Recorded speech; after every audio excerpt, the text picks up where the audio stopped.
Hey everyone, and welcome to Signals from the Frontline, your every Wednesday live broadcast brought to you by Frontline Gaming. We are your hosts, Kicker, the Chief of Serial, and Sigilate of the FLG. And I'm Seth, the Mad Doc, your scratchy-voiced correspondent. Kicker, bud, how have you been doing?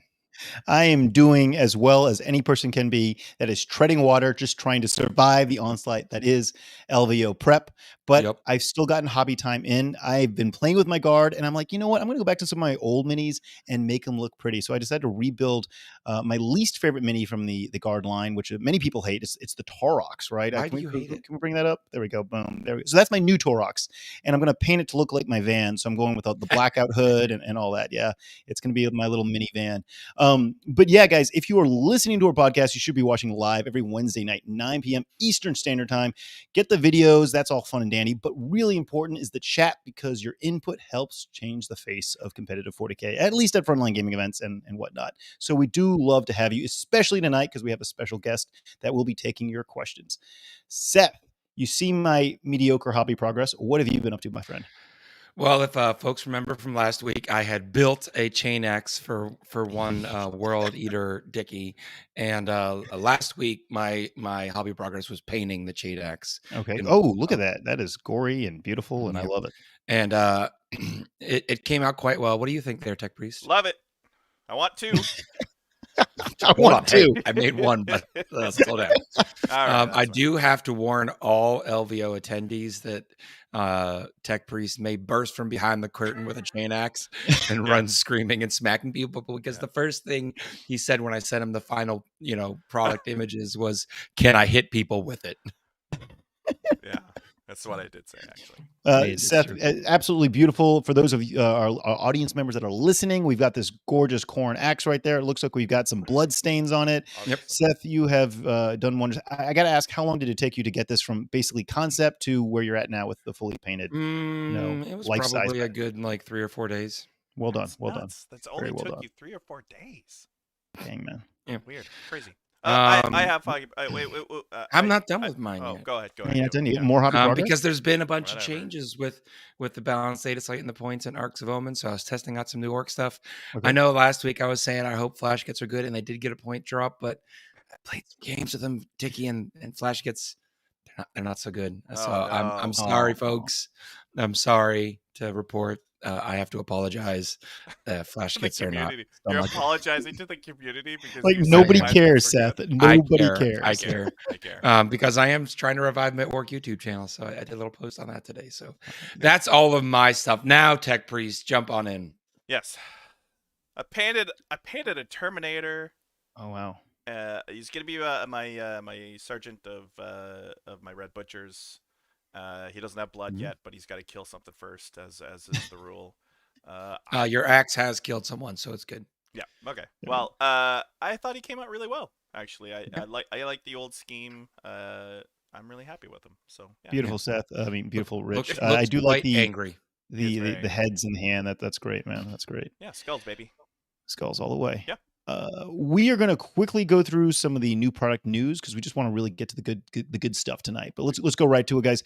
I got to show you a photo right now, guys. This is the brand new massive box that is the board in action box. Like, this is bigger than me. It is comically I think the single largest box, like retail box, that GW has ever released. It is basically two full sets of kill team terrain plus the two boards.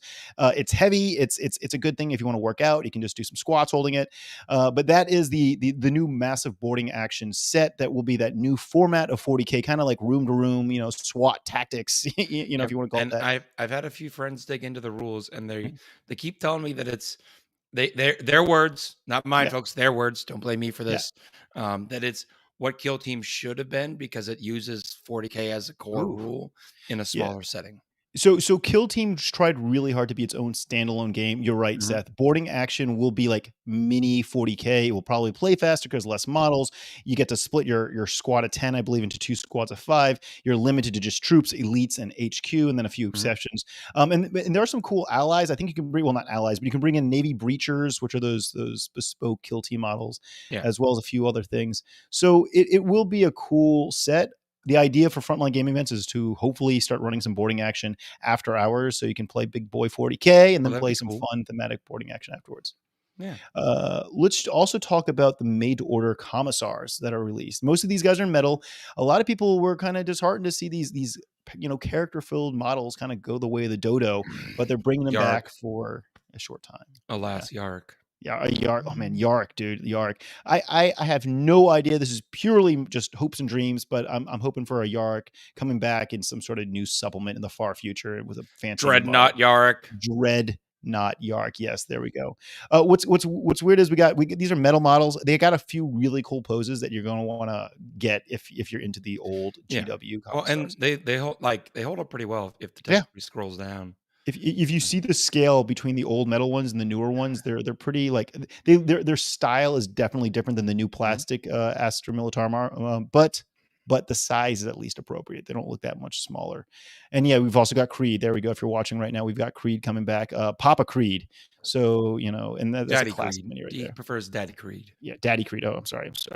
And we've got some more Necromunda stuff. You know those nomads, those ash waste nomads they released in that new thing. I know very few 40K players care about Necromunda, but they make great kit bashing material. And this new model is basically a giant roach. I don't know how else to describe it, but it's cool. It looks like a Tyranid. That's a pet Tyranid for some Necromunda nomad dude. I don't know. I'm a fan. I'm going to buy it because I really want to play with that. Kicker, chat is calling you out. Oh, what they calling me out? They're saying at Cherokee, they're going to bring T-Sons, Captain Andrew says, and he would like you to show him how to play boarding action one of the evenings. All right, let's do it. I've got a few buddies right now helping me build some of these sets. We have quite a few boxes of boarding action, and we hope to have at least a few of them completed for Cherokee, so we can play after the main event one night. We have dinner at Cherokee, so we can have dinner. We can eat some tacos. We can eat some barbecue and play some boarding action. And it'll be fun. Oh, last thing. Wait. Can we title it? We need to title that time.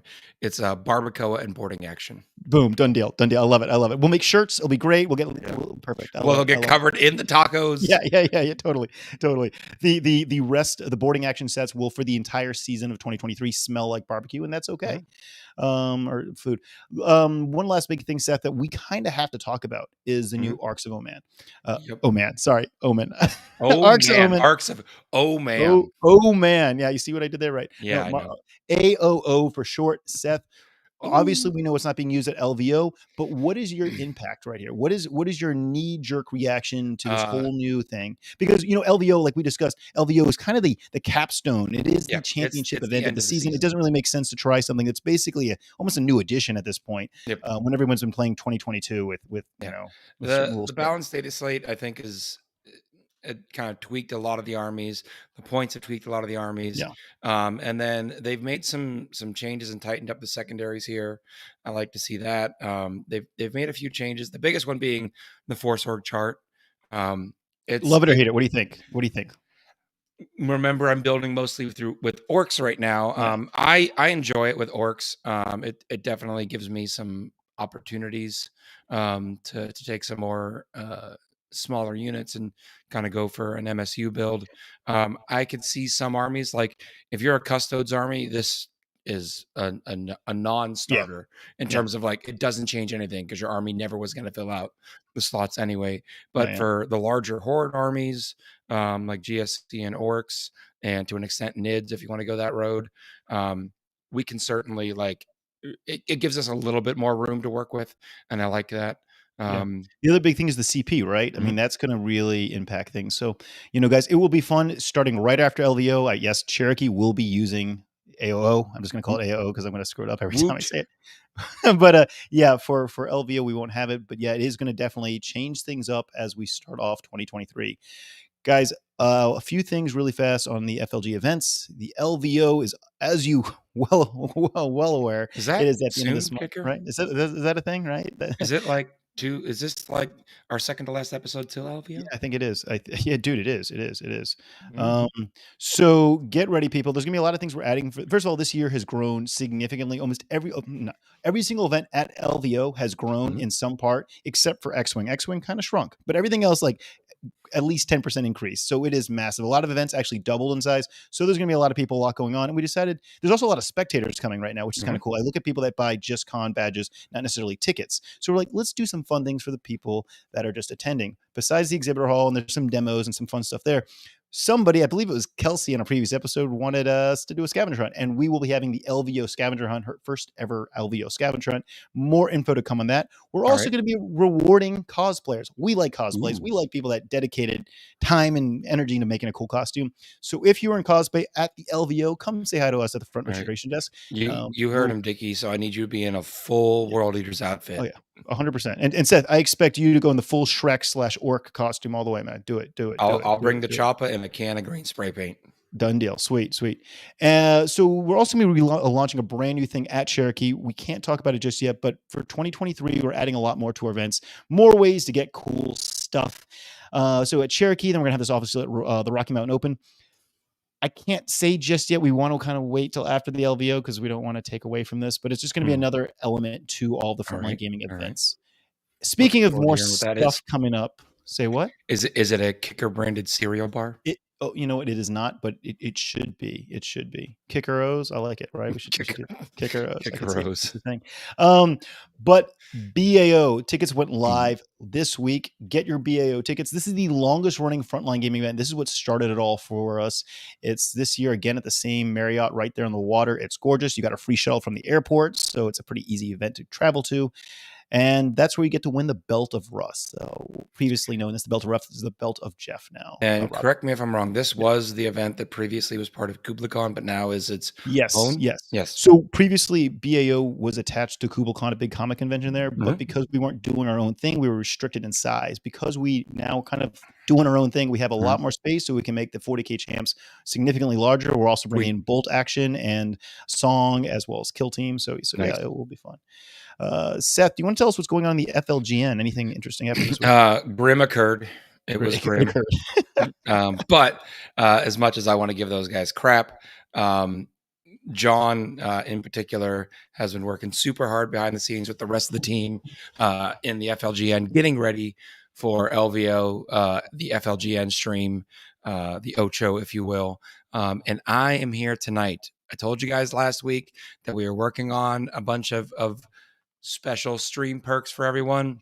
I'm here tonight to announce a few of them. Oh, nice. Are you ready? Yeah, let's do it. All right, Kicker.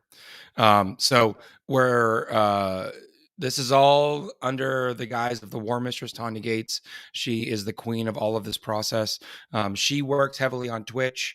We work on YouTube, so she made the whole system functional for both, which thank you, Tanya. So we have either for 1,000 Twitch bits or $10 super chat, you can ask the hosts a question that they have to answer. Okay, obviously, it needs to be safe for work. Did you say Twitch bitch? Is that a thing? What is that? Bits. Oh, bits. I am so sorry. I'm like, no. I'm not familiar with some of the lingo on Twitch. All right, cool. Yeah. On the same hand, you can also have a safe work message read out. Again, 1,000 Twitch bits, BITS, Kicker. Yes, sir. I heard you loud and clear. Super chat. And then this is going to cause me and Dustin a lot of work, but we're doing it for you folks. If you want us to go find your friend at LVO and check in on their game live on camera, because the lovely Tech Priest spent his weekend working on setting up our remote camera rig twice per round. We have a maximum of 2 slots per round. So make sure you get in and get those quickly if you want to see your friends round. 4,500 Twitch bits or $50 super chat. And Dustin and I will go hunt your friend down at LVO and give you a live feed of their game. Dude, that's badass. Yeah. That's badass. Seth, I hope you're wearing running shoes, because there's gonna be somebody like wanting you to go check the table at the far opposite end. And I'm gonna get my steps in. Can people like go ask you to look at something like, say, at Bolt Action or like at MCP across the entire damn resort? Tech Priest, as long as our signal will reach that far, I will go there. All right, sweet. It's just down to, can a Tech Priest sing the right hymns and make sure that the signal reaches that far. You should also mention. I'm pretty sure you can go like super far. All right. So if someone wanted me to check on like someone's game at the like blackjack table, Yeah, I think we can do it. I think we have the technology. All right. I don't know if the casino is going to be game for that, but Yeah. the technology's there, folks. And Seth, we were also going to be opening up, the brand new FLGN store just during the LVO. So this is going to have some super sweet swag.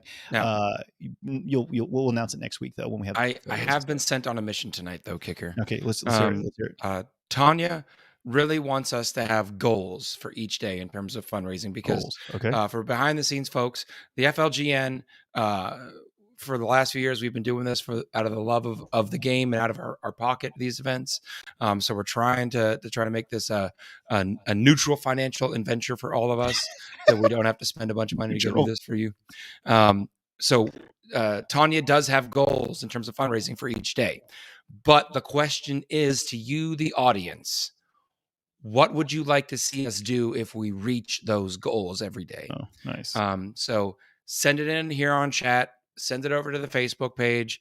Let us know what you would like to see our stream goals for each day. I love it. Let's make that happen. All right, Seth, we got to bring in somebody very special today. We do. All right.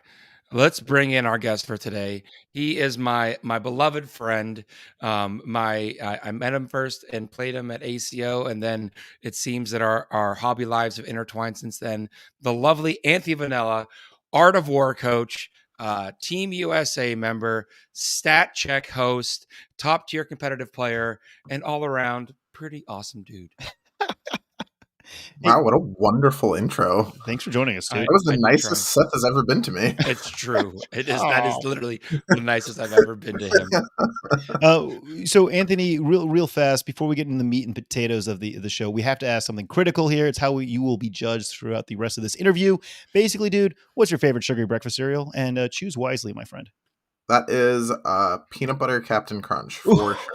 Oh, winner. Yes, choice. That is the right answer. Like, there's no doubt about it. Peanut butter Captain Crunch is the best of all Captain Crunch varieties. Seth, take it away. Let's get into the seriousness here. Right. All right, Anthony. Yes, sir. Tell us a little bit about yourself. What's your history with the game? So I have not actually been playing that long. This is a thing but some people may not. I walked into a Games Workshop the weekend the Iron Hands Codex came out in 8th edition. Holy shit. Are you serious? Yep. Oh, dude, most people I've been playing since I was in the womb, and I got out of it in middle school, but now I'm back into it and I love it. So you literally just walked into a Games Workshop the first time ever. And wow. And I decided that I was going to play Chaos Knights, which was a terrible decision given the weekend that I was walking into that Games Workshop, because those Iron Hands made a mockery of my beautiful stompy boys. So... But that was when I started. I was kind of just looking for something to do because I had stopped fighting in martial arts and I had stopped playing WoW super competitively. So I was like, all right, I need something to do that I can do with my girlfriend, who's an art teacher, and she actually painted my first army for me. Cool. So I was like, I needed a conjoined hobby, and that was where we started. And then rapidly it turned into this.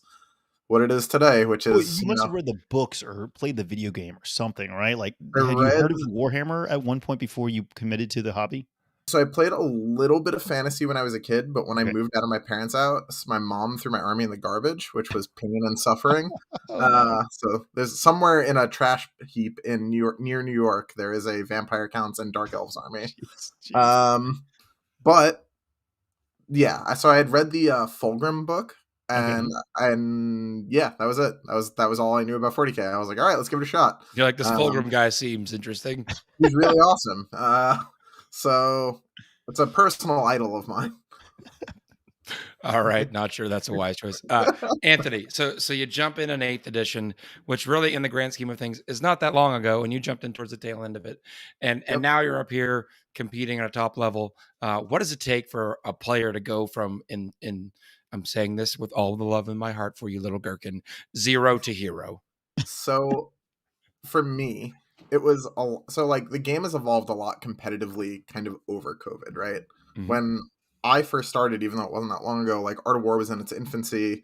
There was a lot of stuff that hadn't really been rolling yet. So there wasn't great ways to go from not having a lot of knowledge to having a lot of knowledge because the info wasn't as easily accessible. Now there's a lot of options for that between coaching and good content and all the other things associated with that. The way I did it was that there was a worldwide lockdown, and I had moved in with someone I could play with. So we played a lot. Shout out to my good friend and training partner, Brandon Fox, who you know. He was instrumental in my co-op. We must have played like 300 or 400 games during COVID. Because we were both working IT jobs. And in the beginning of COVID, things were super slow. So we literally lived together. So we would just play and play and play and play. Neither of us got tired of it. And that's what the grind looked like. So yeah, that was the beginning. And then I started going to tournaments. And from there, I got lucky again. Pretty privileged when it came to my competitive come up, right? But my local meta had TJ Lanigan and Sean Naden in it, both of which I hear those are good players. Yes, pretty decent players. Yeah, very powerful. Also, thankfully, very willing to take like a young person with promise, like a young person to the game, with promise, kind of like under their wing, and show them the path, kind of from like being pretty good to being like a nationwide contender. So those two I owe a lot as well. So yeah, that was I got lucky at very many steps of this. I didn't have to worry about the hobby side of thing as much because I had, people around me that could either help me with that and do that for me so I could focus on just getting better. I was able to play a ton of games, and then I had a local meta that was both very competitive but also very welcoming. So that combination of factors is how you go from a newer player to a very competitive player very quickly, on top of having a bunch of experience in other competitive outlets like literal fighting. Yep. Very cool. Yep. Very cool. Don't corner Anthony in a dark alley. It doesn't end well for you. Yeah, I try to avoid having that happen again. Yes. So I mean, dude, you're in the running. Seth, do you know roughly where Anthony is on the rankings right now? Like, could he win the LVO? I don't Could he think win the ITC? I don't think he's in the running for ITC, but you're certainly in the running for Chaos Space Marines. All right, nice. Yes. Which jumping ahead of topic, this will be the last week that I do the overall rankings. Next week, I'll be focusing on the actual faction races. Cool. Yeah, this year I've been focused way more on teams since we went to WTC last year. So you are on Team USA then, I'm obviously assuming. I was on Team USA last year. I'm on it again this year. So it should be good. I have high hopes for the team. I think we're in a really good spot. But I need to call you out here, bud, because I remember last year you being like, "I'll try this once, and that's probably it." And then this year you're like, "Oh my god, it's crack." Yeah, that's real. That's what happened. I was told up and down that teams would be. Teams is a funny thing in the US. So teams, the progression of me with teams was that like when I first started, people were like, it's not necessarily worth pursuing because the way the team selection goes and like all the other stuff that goes with Team USA, which has since changed. And then I got on the team and I was like, I'll give it a try once. And then I went to the WTC and it's the best thing I've ever done. So now I will go every year that I am able to. But it kind of put a dent in my singles chasing because I focused on factions over the meta chasing that I was kind of doing before. And that slowed down my singles progression a little bit. Yeah. I mean, I went and looked. You're 14th. Yeah, you're still up there. You're still up there at 1,000. Yeah, I'm still pretty good, but I'm not in the top 10 like at this point like I was last year. I think I was 9th. Yeah, you definitely had a shot last year. With that being said, LVO prep. What are players at your level doing to prepare for the LVO? And Anthony, we got a range of people both in chat and that are going to listen to this podcast throughout the rest of the week and getting ready for LVO. A lot of people want to know, like, hey, how do I get ready? Seth and I already talked about, stay hydrated, bring snacks. Like people know those things, or how to get from the airport to the hotel. But like on the tables, like what are you doing to practice or get ready? So the practice thing is a range, right? Last year I had slightly more limited options in terms of both like time and like playgroup time and things like that. So last year it was essentially it was me and TJ and Brandon. And we kind of just hit a practice day, locally. We found a local store and like the three of us planned a weekend. And we basically planned the weekend like we were going to be at a tournament, but instead we just played practice games with playing 1 or 2 rounds and then re-racking to try to find like a different permutation of the way the game could go. Maybe if you went first, now I'll go first, and we'll go back and forth and try a couple missions. And that practicing ended up being super crucial. And that's the best way I think to do it if you're time limited, right? You can be like, on Saturday, we'll treat it like we're going to be at an RTT. You, me, Seth, Kicker, and the Tech Priest will all drag each other to a store that we live near, and we can just slam through games for a day. What I'm doing this year is that two of my friends from the Pacific Northwest are flying in. That's Lucas and Nicholas Olsen Johnson. And then TJ is going to come by, and we're all going to play. And that'll be our practice weekend together. And that, are you choosing specific armies to play against? Like, is TJ running something that you think is something to be feared at LVO, and that's what you're practicing specifically, or are you kind of just trying a range of stuff? Yeah, so like my three boys are all like in the runnings either to like win their faction or are in like close races for their faction and stuff like that. So I will likely be the most like army flex of the weekend.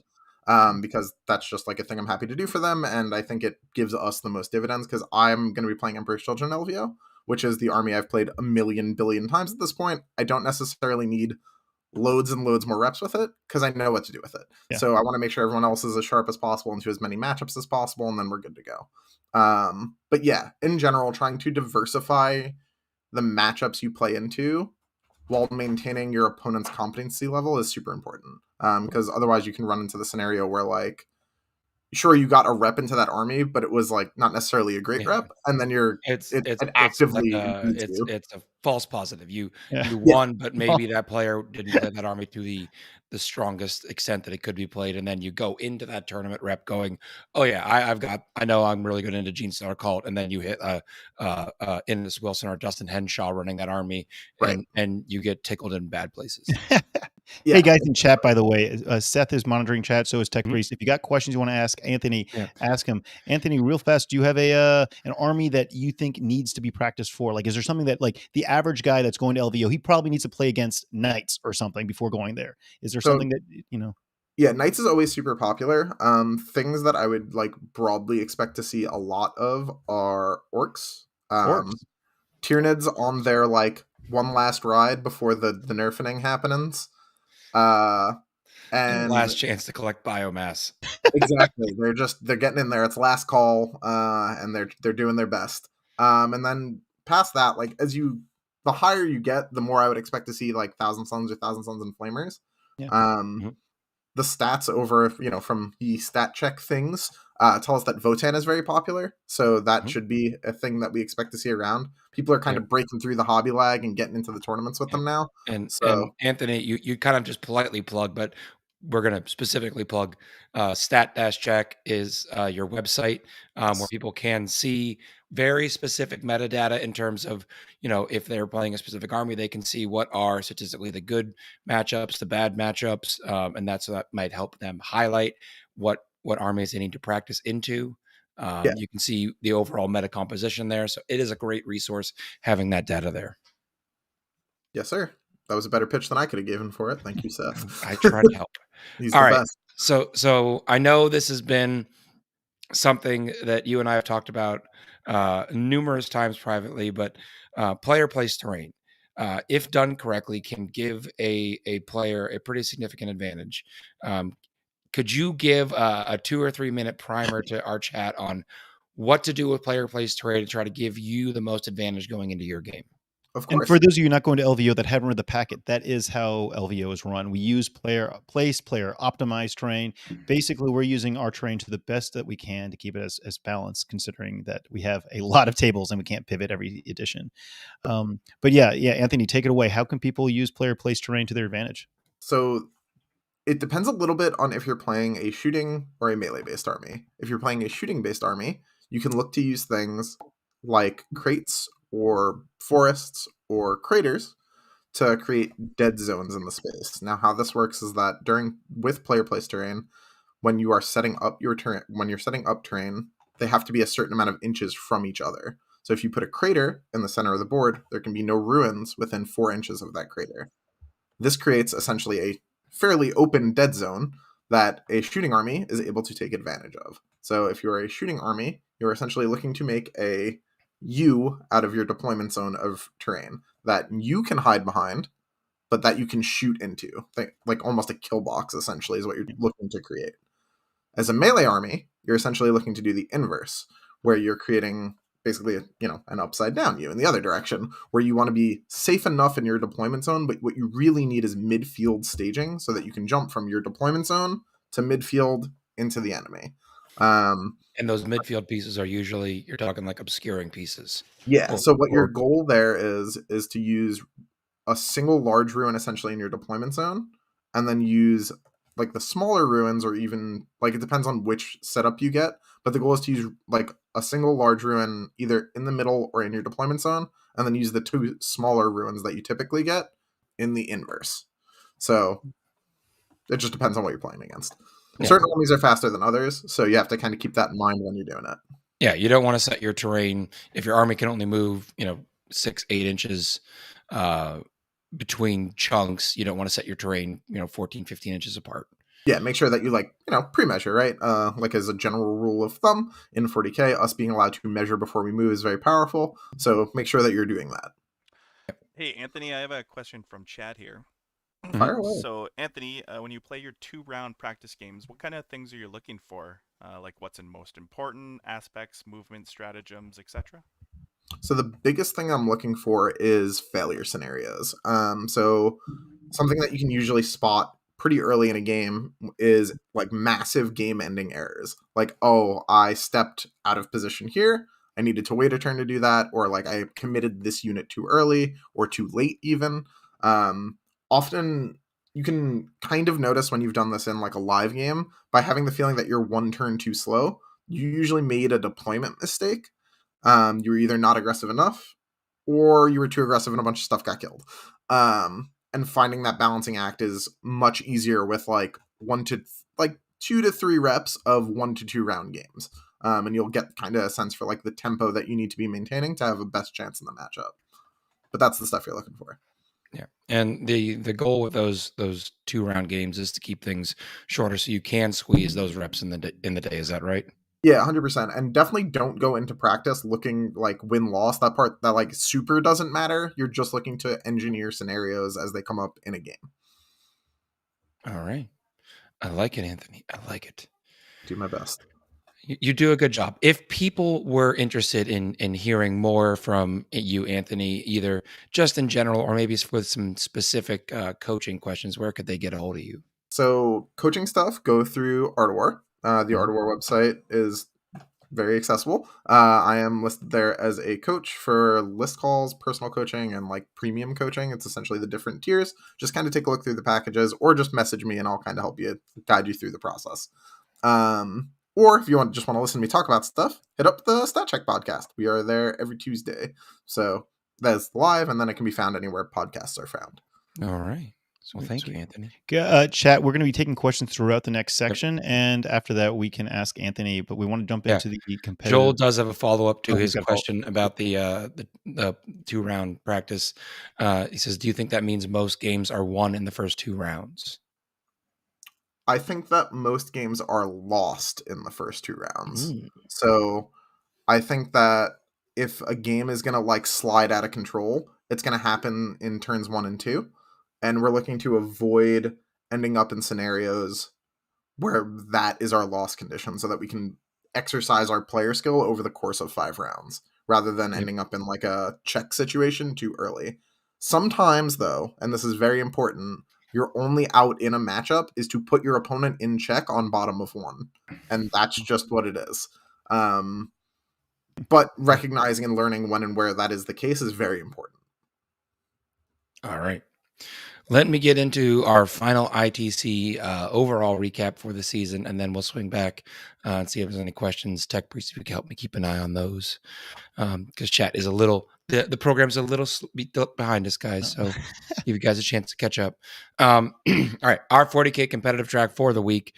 Number 1, still reigning, Vic VJ. Number 2, Jack Harpster. Number 3, John Lennon. Number 4, David Gaylord. Number 5, Thomas Ogden. Number 6, Colin McDade. Number 7, Mike Porter. Number 8, Nassim Fuchain. Number 9, Manny Chima. And number 10, Ben Cherwin. And that is your ITC top 10. 9 of these guys will be at LVO. Manny, I believe, is unable to make it this season, but everyone else will be there. So we'll probably be checking in on them throughout the weekend during the stream. I have on good authority that the Tech Priest will be running around and filming all of them personally. Heading over to our hobby track, our number 1 is Matt Aaron. Number 2, Andrew Gagno. Number 3, Jacob Thayer. Number 2, number 4, Kevin Grubbs, number 5, Eric Mullins, number 6, Lou Rollins, number 7, Aaron Kelman, number 8, Dean Pritchard, number 9, Derek Page, and number 10, Lee Steiger. Heading over to the AOS competitive track, our number 1 is Gavin Gragar, number 2, Anthony Trentinelli, number 3, Jeremy Vizier, number 4, Matt Beasley, number 5, Thomas Guan, number 6, Reg Hanna, number 7, Jason Nolan Singe, number 8, Zach Kennedy, number 9, Emma Mangles, number 10, Matt Robiche. And finally, our hobby track for the AOS, number 1, Jeremy Williams, number 2, Robert Snyder, number 3, Ricky Fisher, number 4, Nick Garcia, number 5, Matt Beasley, number 6, Martin Orlando. I almost made it without coughing, folks. Number 7, Anthony Trentinelli, number 8, Lucas McConnell, number 9, Gabriel Pacheco, and number 10, Mark Harkham. Seth, thank you, man. I know that you're struggling here, dude, but thank you for surviving tonight's episode. All right. So I get another question in chat right here for Anthony. You've been to LVO before, right? That you were there in 2022. Okay, cool. Is there there's a lot of people coming from around the world. Are there like there's different cultural norms and stuff. Everyone's coming from different metas. Everyone's coming from different communities. At LVO, you're going to be there. I don't know how you play as a player, but are you going to change the way you play? Like, for example, are you going to be more forgiving with takebacks or, more strict with maybe how you measure? Is there a sort of a cultural norm that you are going to adjust or change to go into LVO? Are you going to be more rigid of a player or less or more loose? Seth can attest to this. I'm real forgiving during games for the most part. If someone makes like a mistake or I see them about to walk into all right, so Emperor's Children is real gotcha heavy if you don't give people a heads up. So I do my best to be like, hey man, if you're going to move there, you may end up a scenario that's suboptimal for what you're trying to accomplish. So I generally play pretty loose. A thing to take note of, unless it's been changed for those traveling internationally, is that when I've traveled internationally for tournaments, it is very common that people will slow roll a set of saves if they intend to CP one. Frontline rules that you can fast roll and then just pull one and command point. Good point. Yeah, as needed.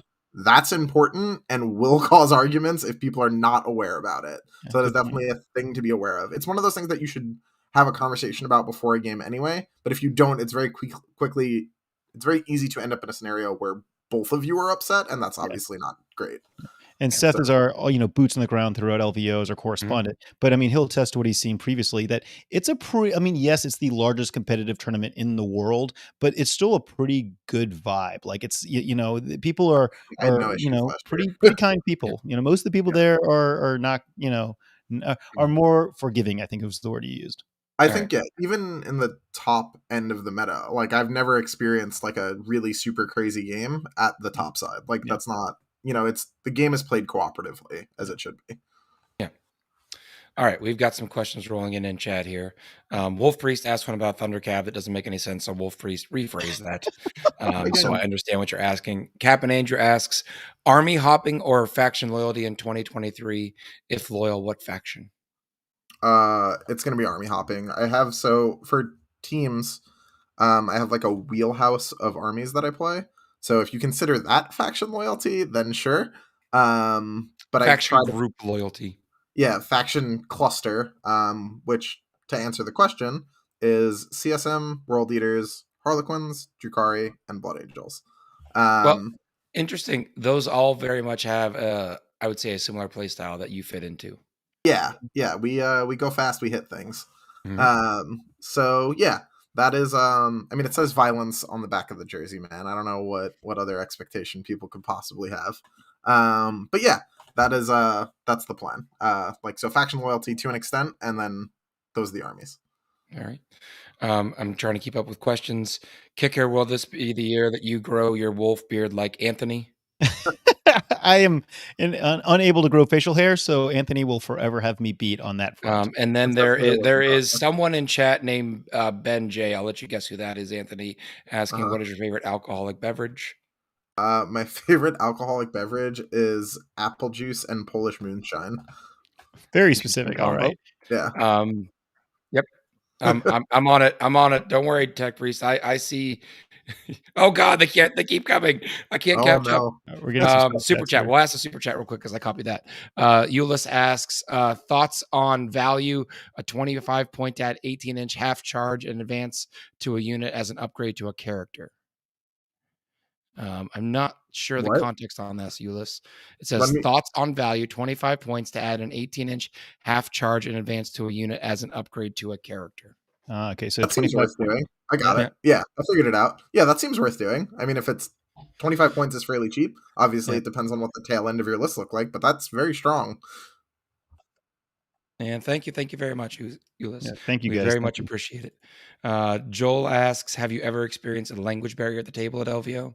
Oh, good point. Yeah, wow. Not at LVO, though I did experience a play opponent that spoke so many more languages than me. It was mildly embarrassing because his English was better than mine, if that counts. Shout out to Haidar. We are good friends now. He was my round 6 opponent. Euless asks another question, which I think might inform his first question. Do you think 60 flayed ones is enough? Ooh. No, take 100. There we go. There's the answer. Yeah. All right. And then this is a real important one from Wolf Priest Carl. Anthony, you've rocked up in the successful ladder. Tell us how your beard groom tactics helped you with your climb and what beard products do you recommend? Oh man. So my beard game is like super weak. So like, I don't know, like I use none. I'll take recommendations. Please help me. Oh, I'm sure based on Wolf Priest's obsession with facial hair, I'm sure you'll get I'm sure he's got it. But yeah, help me out. Help me help you. All right. Tech Priest, did I miss any questions in the flood there towards the end? All right. I guess the piece of war that Euless said he's talking about is Necron Arcana. All right. That makes sense. So sounds good to me. I mean, I don't like it, Tech Priest, Dicky, because, and I think you should join me with this, because as both of us, as longtime mono combat army players, we don't want things to make us move slower, right? Both of us. Both of us. That's definitely Votan last year. Yes, you were playing Votan. Hey, we did a count. Votan Tech Priest and I had the same number of factions. Are we not going to talk about how? No, we're not talking about that either. I'm not being. I am a longtime work player. Everyone. Thank you very much. All right. Final thoughts for the evening, everyone. Hey, Anthony, thank you so much for coming, man. Hey, good luck at LVO, and I'm sure we'll see you there, though. Yeah, of course. I will 100% see you guys there. I will make a point to bother Seth as much as possible. I fully expect that. But we do thank you for coming on, Anthony. It was great having you. It was some great tips for the community there. They seem to really engage with that. So thank you so much for joining us, everyone. We really hope you enjoyed this episode of Signals from the Frontline. Have a great week, and we will see you next Wednesday as our last show before the LVO. Yeah. Good night, guys.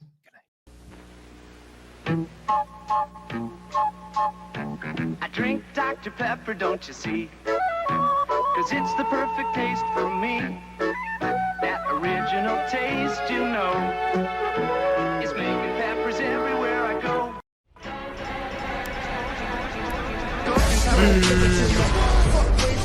Go to the LVO.